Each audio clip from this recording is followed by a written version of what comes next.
सलाम, नमस्ते, सत श्री अकाल। मैं हूं रजा और आप देख रहे हैं रजाग्राफी की इंटरनेशनल प्राइम टाइम यानी अंतर्राष्ट्रीय रिपोर्ट, जिसके अंदर पूरी दुनिया की बड़ी खबर आपके सामने मैं लेके आता हूं। दोस्तों, अब रशिया पाकिस्तान पर बुरी तरह से भड़क गया है। वजह सीधी सादी यही है, क्योंकि बीच में मैंने आपको बताया था और ये खबर हमने ही आपको बताई थी कि पाकिस्तान भी यूक्रेन की मदद कर रहा है, नेटो और EU को हथियार भेज रहा है। रोमानिया, जी हाँ, रोमानिया से सीधे कार्गो जहाज़ उड़ रहे थे, पाकिस्तान आ रहे थे, फिर पाकिस्तान से वापस हथियार लेके रोमानिया लैंड कर रहे थे। जिस रोमानिया के एयरपोर्ट पर लैंड कर रहे थे पाकिस्तान के कार्गो जहाज़, आपको बता दूं कि वो एयरपोर्ट ब्रिटेन पूरी तरह से कंट्रोल करता है। और भी कुछ वक्त पहले ब्रिटेन के दौरे पर पाकिस्तान आर्मी के चीफ जनरल कमर बाजवा गए थे, जिसके बाद पाकिस्तान के सपोर्ट में ब्रिटेन नज़र आया और ब्रिटेन को लेकर जनरल कमर बाजवा ने कहा था कि आने वाले समय में ब्रिटेन के साथ पाकिस्तान के और गहरे और बड़े रिश्ते बन जाएंगे। इन्हीं सब के बीच में जब यूक्रेन को हथियारों की ज़रूरत हुई तो कई देशों ने हथियार दिए, जिसमें नाम पाकिस्तान का भी निकलकर सामने आया।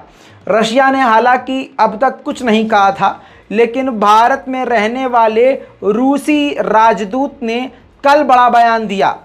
उन्होंने कहा कि जो रिपोर्ट्स आ रही हैं उसकी जांच चल रही है कि पाकिस्तान ने यूक्रेन को हथियार दिए हैं। रूस के राजदूत ने ये बताया कि कई जगह हमको ये पता चला कि जहां से यूक्रेन की सेना पीछे हटी है तो अपने जगह पर, अपने स्टेशन पर वो कई तरह के हथियार छोड़कर, बम छोड़कर भागी, जो कि पाकिस्तान के द्वारा बनाए गए हैं। जांच चल रही है। अगर ये बात सही साबित होती है तो पाकिस्तान को बड़े नुकसान झेलने पड़ेंगे।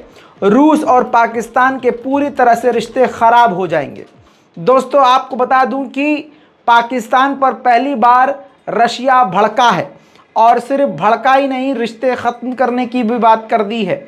ऐसे में आपको याद दिलाना चाहूँगा कि जब जेनुइन, जो असली प्रधानमंत्री पाकिस्तान के हैं, जब वो इमरान खान प्रधानमंत्री थे तो उनकी लगातार कोशिश थी कि रूस से गहरे संबंध बनाए जा सकें, और रशिया का झुकाव भी पाकिस्तान की तरफ ज़्यादा था। व्लादिमीर पुतिन ने सरगेई लावरोव विदेश मंत्री को खुद भेजा था। पहले भारत आए थे वो, उसके बाद पाकिस्तान गए थे और वहां जाकर उन्होंने कहा था कि मैं पाकिस्तान के लिए व्लादिमीर पुतिन का खास संदेश लेके आया हूं।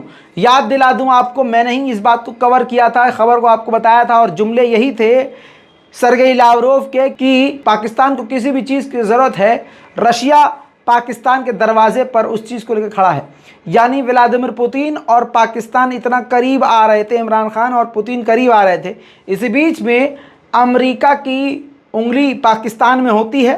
शहबाज शरीफ को वहाँ पर बिठा दिया जाता है। अमेरिका के द्वारा सरकार पाकिस्तान की गिराई जाती है, और अब हालात ऐसे हैं कि अमेरिका का झुकाव पाकिस्तान की तरफ है, पाकिस्तान का झुकाव अमेरिका की तरफ है, और रशिया अब नाराज़ पाकिस्तान से नज़र आ रहा है।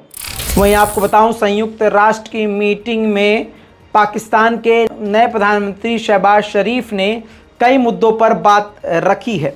उन्होंने बताऊं, सबसे पहले भारत को घेरा, भारत के मुसलमानों को ख़तरे में बताया। कहा कि भारत सरकार मुसलमानों के साथ दोगला रवैया अपना रही है, कानून बिल्कुल अलग रख दिया गया है।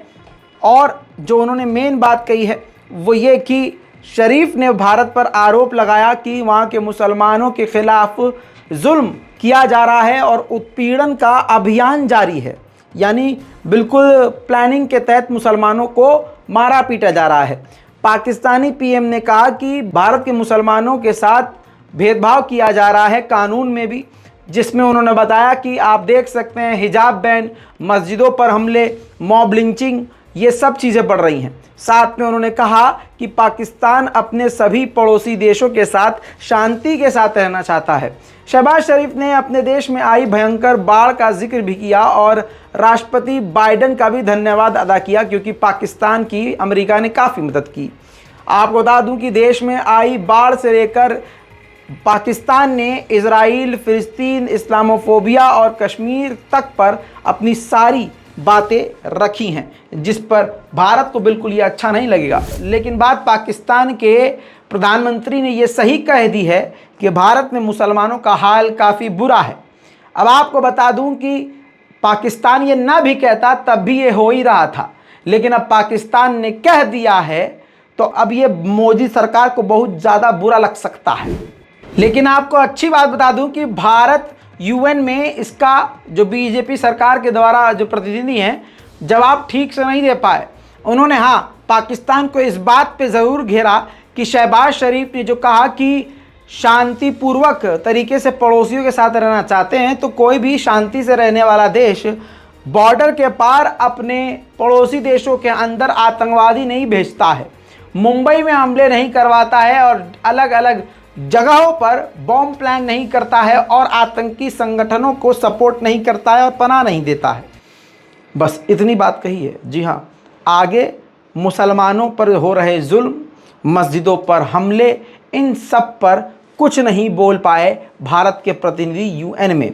दोस्तों, एक दिन ऐसा ही आएगा कि यूएन में खड़ा होकर ये भाजपा सरकार के प्रतिनिधि को बोलना पड़ेगा कि हाँ जी, हम तो मुसलमानों के खिलाफ कर रहे हैं ये, क्योंकि हालात बहुत बेकार हैं।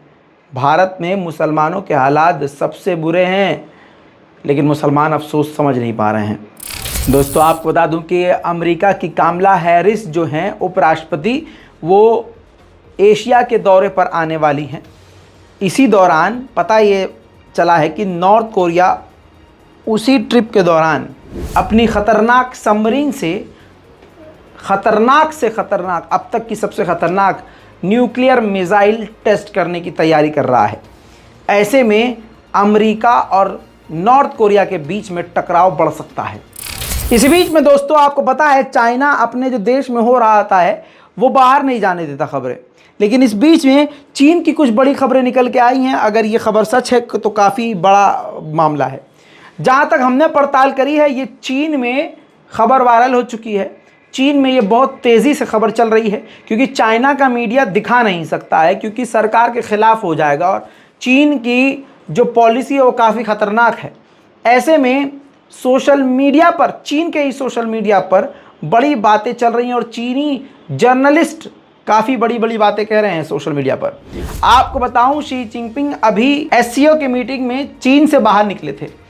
इसी बीच में चाइना की आर्मी ने मिलिट्री कूप कर लिया है लगभग, यानी पूरी सत्ता हाथ में ले ली है। राष्ट्रपति किसी और को बनाया गया है, ऐसी बात चल रही है।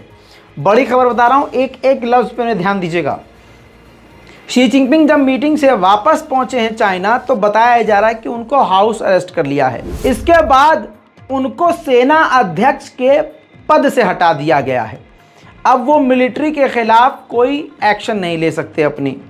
पीएलए के अंदर एक बड़े अधिकारी ये हैं, इनके ऊपर पिछले कई सालों में, 20 सालों में 700 करोड़ रिश्वत लेने का आरोप लगा था, जिसके बाद शी जिनपिंग ने इनको मौत की सज़ा सुना दी थी। भ्रष्टाचार की वजह से मौत की सज़ा। जब इनको मौत की सज़ा सुनाई तो पूरी आर्मी शी जिनपिंग के खिलाफ हो गई। ये एक पूरी कहानी इस पूरे कांड के पीछे बताई जा रही है। चीन में उथल पुथल शुरू हो चुकी है, राजनीतिक गलियारों में बड़ा बवाल छिड़ चुका है। देखना अब यह है कि चीन के राष्ट्रपति शी जिनपिंग का आगे होता क्या है, और अगर मिलिट्री कूप कर लिया गया है, पीएलए ने मिलिट्री कूप कर लिया है, तो इससे भारत को कितना खतरा है। इसके अलावा दोस्तों, एक ग्रुप है क्वाड ग्रुप, चारों ने मीटिंग करके चाइना को खुला खुला कह दिया है कि हिंद प्रशांत महासागर में, इस इलाके में उथल पुथल चाइना ना करे, अपनी सेना तैनात ना करे, हथियारों को तैनात ना करे। इससे चाइना को बड़ा नुकसान झेलना पड़ सकता है। एक बड़ी खबर और आई है दोस्तों, न्यूयॉर्क में जो मीटिंग चल रही थी यूएन की, उसमें चाइना और अमेरिका के फॉरेन मिनिस्टर मिले थे। ऐसे में अमेरिका ने वहीं चाइना को धमकाया भी है। चाइना से कहा है कि रूस की मदद करना बंद करे, वरना इसके कड़े परिणाम भुगतने पड़ेंगे और चीन को बड़ा नुकसान झेलना होगा। और इसके अलावा ताइवान के लिए कहा ब्लिंकन ने कि ताइवान को भड़काने वाला काम चाइना आज ही तुरंत रोक दे। वहीं दूसरा ग्रुप है AUKUS यानी ऑस्ट्रेलिया, यूके और यूएस। इस ग्रुप के तहत जो डील हुई है, अमेरिका ऑस्ट्रेलिया के लिए न्यूक्लियर सबमरीन बनाएगा जो 2030 तक वो ऑस्ट्रेलिया को दे देगा। दोस्तों वहीं एक और बड़ी खबर आपको बता दूं कि जो नेटो में देश शामिल नहीं हैं और फिर भी वो अमेरिका के दोस्त हैं, उस लिस्ट में अफ़गानिस्तान शामिल था। जी हाँ, यानी अमेरिका के दोस्तों के लिस्ट में आता था। नेटो की मीटिंग में दूसरे लोगों को भी, दोस्तों को भी बुला लेता था जो मेंबर नहीं थे, तो अफ़गानिस्तान भी चला जाता था। ऐसे में बड़ी खबर ये आ रही है कि तालिबान अब अफ़गानिस्तान में आ गया है, तो अब अमेरिका ने उस लिस्ट में से अफ़गानिस्तान को निकाल दिया है। यानी अब ऑफिशियली दोस्त अफ़गानिस्तान नहीं रहा है अमेरिका का।